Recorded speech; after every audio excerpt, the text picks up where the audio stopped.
हिमालय के जंगल में टुनटुनी नाम की खूबसूरत चिड़िया रहा करती थी। वो पूरा दिन अपने घोंसले की देखभाल करती रहती। टुनटुनी चिड़िया बहुत ही मेहनती चिड़िया थी। वो जंगलों में सारा दिन भोजन की तलाश में घूमती रहती। उसी जंगल में एक कालू कौवा भी रहा करता था।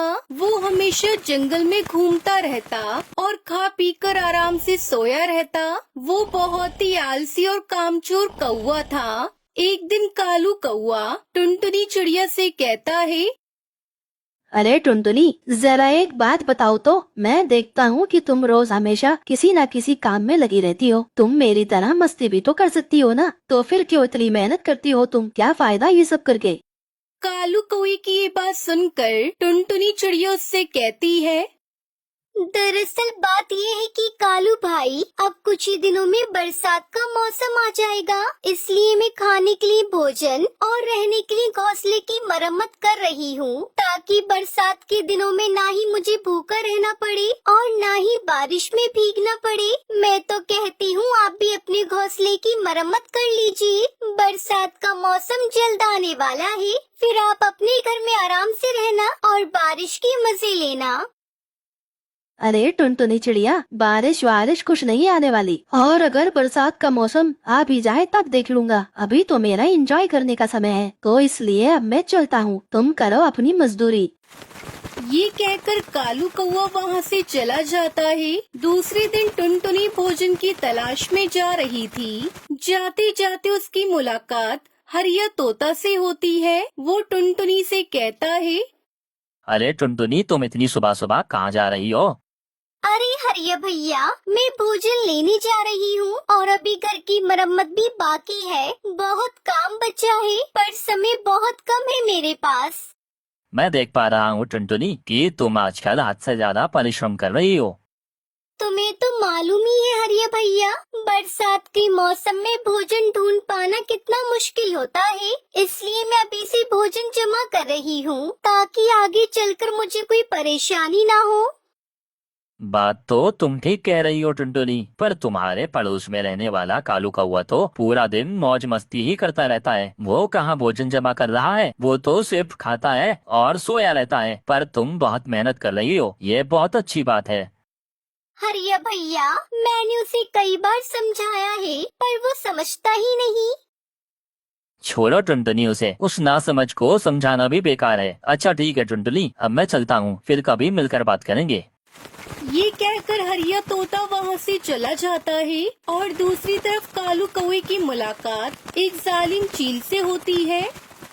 क्या कालू भाई, आजकल तो आप बहुत मौज मस्ती कर रहे हैं, खूब मजे ले रहे हो जिंदगी के, और एक हम हैं जो भूख से बेहाल फिर रहे हैं। अरे चील भाई, अब मौज मस्ती कहाँ रही पहले की तरह। मेरे पड़ोस में एक टुनटुनी चिड़िया रहती है, वो मुझे हमेशा ज्ञान देती रहती है। उसकी वजह से मैं चैन से न सो पा रहा हूँ और न ही चैन से रह पा रहा हूँ। मेरी जिंदगी बड़ी मुश्किल में पड़ गई है।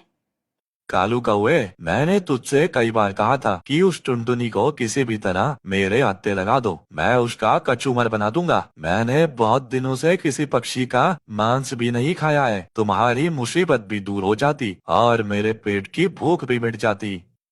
अरे चील भाई, उस टुनटुनी चिड़िया को पकड़ना इतना आसान नहीं है। वो बहुत होशियार चिड़िया है। चील भाई, उसे मारकर खाना इतना आसान नहीं है। मुझसे इतना कठिन काम नहीं हो पाएगा। आप अपने लिए कोई और शिकारी ढूंढिए। ये सुनकर चील को गुस्सा आ जाता है। वो कालू से कहता है, तुम इतने आलसी हो, तुमसे अपना खाना तो ढूंढा नहीं जाता। तुम मेरी क्या मदद करोगे उस टुनटुनी को पकड़ने में? चलो हटो यहाँ से, तुम तो मेरे किसी काम के नहीं हो। ये कहकर चील वहाँ से चला जाता है। कुछ ही दिनों बाद बरसात का मौसम आ जाता है और मूसलाधार बारिश होने लगती है। इधर टुनटुनी चिड़िया अपने घोंसले में आराम से बैठी रहती है और बारिश में भीगने के कारण कालू कौवा ठंड से कांपने लगता है। उसे देखकर टुनटुनी चिड़िया उससे कहती है, देखा कालू भैया, मैंने आपसे पहले ही कहा था कि घोंसला बना लीजिए, बरसात का मौसम आने वाला है, पर आपने मेरी एक बात भी ना मानी। अगर आप मेरी बातें मानकर घोंसला बना लेते तो आज इस तरह बारिश में भीगना नहीं पड़ता। अब लीजिए मजा और कांपते रहिए ठंड में।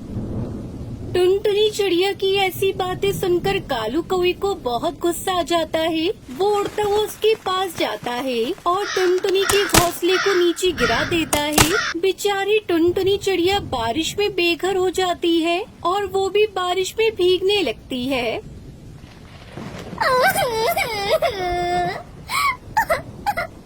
कालू भाई, ये आपने क्या किया? मेरा घर तोड़ दिया। मैंने आपका क्या बिगाड़ा था जो आपने मेरा ये घोंसला तोड़ दिया? मैं तो आपके भले के लिए कह रही थी। ये आपने अच्छा नहीं किया। चल चुप कर, आई बड़ी मुझे ज्ञान देने वाली। अब तू भी इस बारिश में भीग कर मर जा मेरी बला से। टर्टर बोलकर मेरे दिमाग की दही करके रख दी है।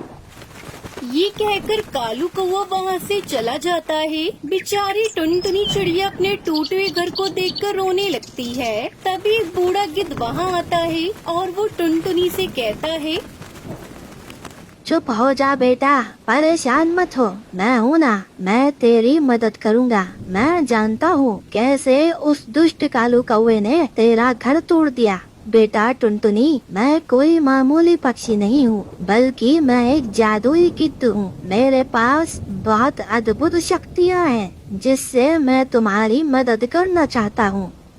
पर बाबा, आप मेरी मदद क्यों करेंगे? मैं तो आपको जानती भी नहीं हूँ। बेटा, मैं तुम्हें रोजाना मेहनत करता हुआ देखता था और मैं मेहनती और जरूरतमंद पक्षियों की मदद करता हूँ। ये लो बेटा जादुई अंडा, इसे तुम नीचे जमीन में दबा दो, फिर देखो क्या होता है।